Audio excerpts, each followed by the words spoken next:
Hi loves, if you are new here, welcome, and if not, welcome back. My name is Carrie from Apothecary Tarot, and I am going to be doing a collective full moon reading for us today. We are moving into a full moon in Aries, and while astrology is not so much my my area of expertise, I will say that Aries has to do with this firm but fair energy. It's associated with a card called the Emperor, which traditionally was known as the card of the father figure, but I know that for many of us, that idea of being firm but fair is not necessarily associated with a father figure. So I invite you to look at that energy however it speaks to you personally. And I think the reason it's important is because from everything I've gathered, I know that we have, I think there's 6 planets that have been retrograde, including Mercury, which is kind of the one everyone talks about, that went direct, I believe, on the 18th. And there was a lot of disruption and disharmony, I think, over like so far this month. And I know from clients I've worked with and friends and myself that the theme of October seems to have been, and I don't know if this is going to be resonate for you, this where it's been hard to find time to assert your boundaries, or where it's been hard to find time to say, I need to not, whatever that looks like I need to stop engaging, I need to take a few hours to just kind of sort out what I'm already holding. And I'm usually pretty, over the last few years, I've become quite selfish in that way, in the positive way of looking at selfish, in that when I know I'm in a period like that, I will carve out periods of time to do that kind of processing. And I feel like in October I haven't been able to do that, and it's really shown in my mental health. It's shown in my levels of energy and my ability to focus and engage and all of those things. So what I like about the full moon in Aries, even though everything I'm reading in, online and things like that talks about it being assertive, talks about it being very fiery, which I'm a double fire sign in a way. I don't think that's necessarily the case. The Emperor is very stable energy. So it's, number 4s in tarot have everything to do with finding our foundation, finding our footing, asserting our footing if we need to really help us get to a place where we're again building on a strong foundation. So, however that looks for you, I think that's going to be important. I wanted to ask what you guys think about this. So I have a friend who recommended these, and they're really sweet cards, really, beautiful artwork, and they're really good for, could I say really again? They're good for inner child work. So if that's not something that's part of your practice, I find it to be when things get really overwhelming, that the little person inside of me is the one that tends to suffer, the one that was traumatized, the one that I'm carrying forward with me, trying to show her that things are safe now. And so sometimes really paring back comes down to like, what does little Carrie need? Like, what does that little person inside me, what is she asking for? And I find these cards are really nice for that. They're huge. So even with my really long fingers, they're not easy to shuffle, but they are beautiful. So I thought I would end on a message for our inner children, for anyone who's doing reparenting work, for anyone who's working on healing things that are have moved out of their life but left their effects with you. And then I've written a kind of a custom spread to I really want to nourish us. I know that, where I live in BC, these darker, the shorter days, the darker kind of gloomy weather's coming in, everything can feel quite heavy. Everything can feel quite oppressive in a way if we're not careful. So one thing I wanted to say is to find joy where you can, and to not judge it, to really leave judgment out of where you're finding joy. And the thing that actually made me think of it was, I treated myself to this. My son loves going to Spirit Halloween because he's a spooky kid like I was and like I am. And I found this little Beetlejuice wooden overpriced thing.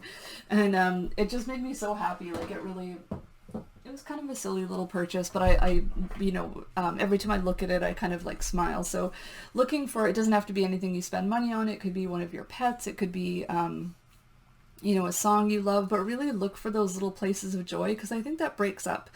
As much as I love the healing work that I'm doing, I've got a small group course that I'm running this month, and we're doing we're excavating a lot, and we're really looking at things in in a way from healing, but also digging up things that aren't super comfortable. So balancing that with a bit of play, balancing that with a bit of what makes us smile and what makes us happy, I think is kind of what makes it everything a bit more manageable. And especially moving into the holidays where a lot of us have a mix of memories and emotions around. So with that being said, I'm going to lay these out and see what comes up for us. What did I write here? Okay, there we go. So it's a little bit different than the readings I usually do. And we are going to end with that inner child affirmation, and take or leave any of this as usual. If anything causes strong resistance within you to hear, the only thing I invite you to do is to look at why you might feel like you're immediately pushing back. Not because, you know, if the messaging I'm sharing is not resonating, that's totally fine. But if you find yourself immediately putting up guards over the invitations, then it's always worth looking at where that comes from, just to make sure you're not robbing yourself of anything that could be helpful. So what did I write? First one is where we are now. That's usually how I start. Page of Pentacles. So that goes pretty well with everything I just said, actually. Page of Pentacles is, the pages tend to be associated with our inner children, our little ones. More so because the fact that they're willing to look at things from a place of innocence, and they do come with experience. They're not like the aces in tarot. They come with where they've been through quite a wealth of life experience, actually, but they're always willing to pare down and go back to that initial spark of inspiration. Page of Pentacles, more than any of the other pages, is the most grounded. So I think this page goes really well with what I was saying about the Emperor and that sort of foundational energy, and that calling ourselves back to where our home base is. And then, you know, checking in with ourselves. Like, I feel like this is a good period of time to keep coming back to what our truth is, where we can calibrate ourselves, and then venturing out. Like, always kind of coming back home. And I mean home to our own safety, not, you know, what we might have associated with home. So the Page of Pentacles in this image, he's flipping a coin, you know, there's two different directions to take. So it's kind of a grounded, not risk-taking, but like adding a playfulness to decision making is what I get from this. Like, rather than, you know, sometimes even when we get overwhelmed, when we have decision fatigue, which has been very real since the whole pandemic. I know even just like there's times where if I have to think about what to make for dinner, I just want to either throw up or cry. Like, I can't make another decision that day. And I think this is kind of bringing back that, like, does it really matter? Do I need to worry too much, or can I tell everyone what's in the fridge and just tell them to help themselves? Like, taking a little bit of that pressure off ourselves with all of the little decisions that we have to make throughout the day, because they may seem small and they may seem like, you know, why are they affecting us so much? But I find when I've had a lot of them, when I'm already not resourced, when I feel like my nervous system has been taxed and I don't have a lot to give, and I'm being asked to do a lot of thinking and decision making, I can really shut down. So I think this is kind of bringing that playfulness and paying attention to, yes, some decisions do require careful thinking. We don't want to jump into anything. Some of them don't, like as far as like dinner or, you know, these smaller decisions, I think we can lighten up on them a little bit for this month, and kind of, you know, if getting takeout is an option, if, you know, letting the other people in your house fend for themselves for a meal so you can go retreat and read or do something nourishing for yourself, and you don't care about what you're eating that night.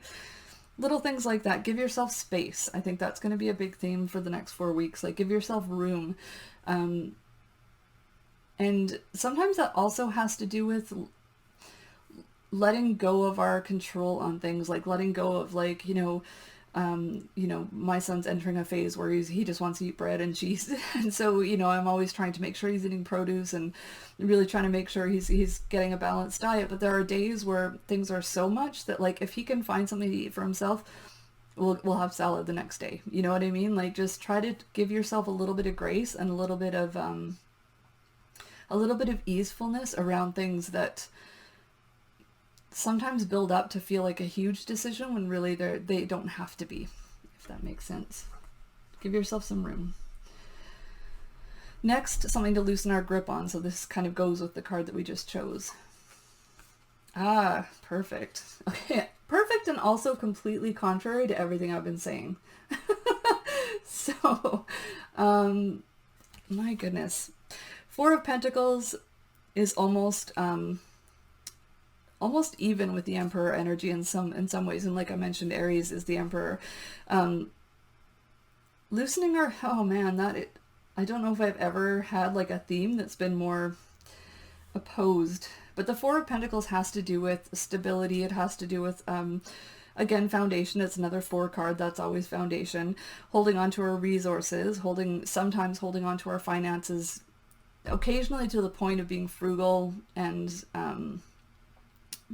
not being generous. Interesting. So loosening, man, yeah, sometimes the tarot will come along and just completely contradict what I thought was going to come up. I guess what I would say, the fours, the flip side of the fours is always that we want to be careful not to become stagnant. So I guess what I kind of get from that is, yes, take pressure off your decision-making process where you can, when it's small things like where you're going to get your groceries, where you're going to, what you're going to have for dinner. And yes, rest as needed, protect your resources. But there's a caution there that we don't want to get stagnant. We don't want to become so comfortable with where we've seated ourselves that we don't move past here. So I think we need a bit of a period of this. I think, like, my sense is that we need to check in with ourselves and say, am I ready to step out of my comfort zone, or do I need a little bit more time to really nest and put my roots down where I know I'm safe before I can move forward? But this card often comes in that we want to be careful that because that place is comfortable and because we can really recharge there, that we don't become afraid to do what comes next, I guess. Oftentimes, because Pentacles can have to do with finances and our work and that kind of thing, people often associate this card with a card of being frugal to the point of error, I guess. But I see it more as like protecting our resources so much that we kind of lock ourselves in and like cocoon in and don't want to step out of it. And I don't know when the right time will be for you or for me to kind of like, we've caught our breath, we've had some respite, we've had some time to reflect.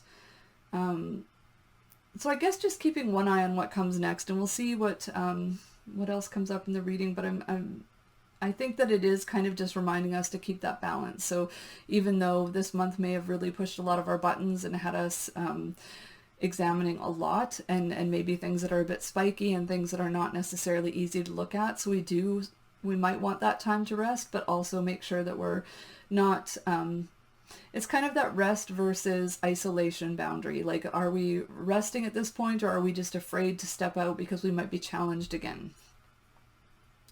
So keeping one eye on what's next, I think, would be the antidote for that, to make sure we're not locking in and keeping ourselves completely isolated. The next position I wrote was where to assert our boundaries in order to protect our, sovereignty going forward. Ah, yes, the Devil. Kind of perfect. So the Devil, this is a card I wish I could explain I always spend a lot of time with this card in my courses because it's very, very multifaceted, but essentially the skeleton of the Devil can be a few things. It can be not allowing ourselves enough pleasure. It can be overindulgence, if we're allowing ourselves too much pleasure in things that are not good for us. So I don't think there's necessarily this card doesn't usually come up when you're, really enjoying exercise, unless you're really burning yourself out and not caring for yourself on the flip side. But usually the Devil card will come up when we are overindulging in one area, whether that's food, alcohol, gossip. It can be low vibrational behaviors, things that we don't feel good, that feel good. So here's my sort of what I've come to understand the Devil as is our dopamine response, and that thing that makes us feel good immediately, that kind of immediate gratification. So things, like alcohol, like, for some people it's gambling, for some people it's online purchases, is that thing that gives us that dopamine rush. But then after we're like, oh, now I have to concede with whatever comes next. So asserting boundaries around how we are finding pleasure. So, we've moved from resting and from, taking that quiet time to ourselves. And when we want to go out, we want to actually find some pleasure again. Just being cautious how we do that. The main things to keep in mind with the devil are we, is there somewhere in our life that we're overindulging in pleasure because we don't want to look at something honestly? So is it covering something else up? Are we harming anyone? Because sometimes the devil will come in the form of guilt around pleasure. So the one of the examples I use is like with sexual practices. If it's something that's safe and it's between consenting adults and it's not hurting anybody else, then there's no reason to feel guilt around it if that's something that's pleasurable for you. So watching where you're feeling bad about doing things that feel good, and asserting boundaries around that. And, from my personal experience yesterday, I was at a place where I was completely shut down and I had things I knew I needed to get done, and I allowed myself to just rest, and I did a bit of handcrafting, and I watched my scary movies, and I just kind of let my day unfold the way it needed to, and that felt really good. It made it so that I was able to interact and do this work today. But if I had let that go on for, say, 3 weeks where I didn't get out of bed, or, I just kind of completely disengaged, then that would be a kind of devil energy. Like I would have taken it too far. And I'm not saying one day is enough for anyone. There's times where I need more than that. But it's checking in, like, does this feel good? Yes. Is it harming anyone else? Yes or no? And is it in my best interest? And I don't know if that's the best way to say that. As far as best interest, all I mean is that is the pleasure that you're indulging in, is it nourishing you or is it harming you? Is it something that is helping you through this moment and that you'll be able to get back into step after? Or is it something that might actually be doing further harm to why you're feeling so tired? So just, it's a card of balance. It's a card of,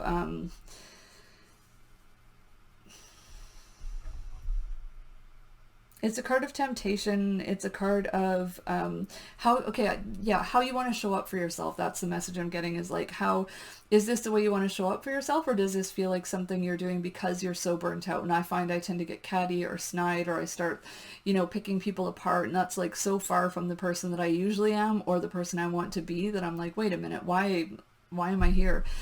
So it's all of those things. It's so much more. The devil card is historically feared for a lot of religious reasons too. I invite you to look at, maybe because it's, I put this in the assert boundaries phases, just look at places in your life where you might be betraying your own boundaries, for where you might be doing things that you don't want to be doing or don't want to be saying. I'll leave that for now. I'm going to see what our last card is. Last card is our anchor. So this is, and then I'll draw an inner child card too, but this is the card that we're being asked to keep coming back to in this lunar cycle. Seven of Swords. Even this reading is not is being challenging. So Seven of Swords, another really interesting card, because traditionally it's a card of, deceit, stealing away, taking things, somebody who is doing something under the cloak of night. But swords are always associated with our mind. They're always have to do with our ways of thinking, our ways of perceiving things. So I heard a different take on this card that really, really stayed with me, because it makes a lot more sense when you look at what the Suit of Swords means and what it represents. And that is, the Seven of Swords could have to do with good deeds being done under the cloak of night, or being done without having attention called to them. So the reasoning behind this is, when we see again, this person looks like they're running away stealing some swords, and they're looking at two swords that are mounted behind them. So this is kind of a reaction to the Five of Swords, where there's great conflict. There's someone stealing all the swords. There's a decalibration in the balance of power. It's a card of kind of disruption. It's a card of conflict. And so, this card a lot of people see as like someone stealing the swords and running away. But the interpretation that I heard that really struck me, and that I think is a lot more helpful with this card, has to do with good deeds being done under the cloak of night. Good. So the example this person used, and I'll try to remember to put a link. It's, I believe, I always forget his name, Raven something. I'll try and find the link and share it with you, was that this can also come in the form of if you've been really worried about something and something's not coming together. So I believe one of his examples was if you're running a nonprofit and you have a deadline on a grant and you can see it's getting later and later, it's not going to happen, and you've kind of given up hope and you think, okay, whatever, this is just not going to work out. I'm not going to be able to help these people the way I wanted to. And all of a sudden at the last moment, a big donation comes in that allows you to do all the work you wanted to do with that money.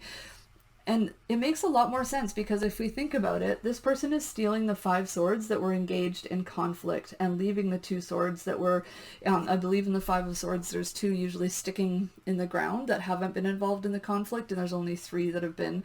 So this person potentially could have gathered up all the swords that were causing all the issues and left the 2 that weren't causing any harm.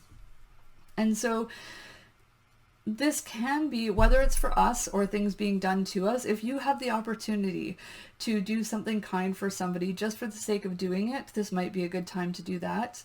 It also can have to do with our perception of someone's intentions. So that can be a huge gift to ourselves when we don't make assumptions. When somebody does or says something and maybe we have an immediate response, that could be our shadow response. It could be from things that we've experienced in the past.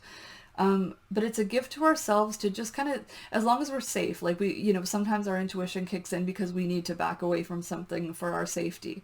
This card is more about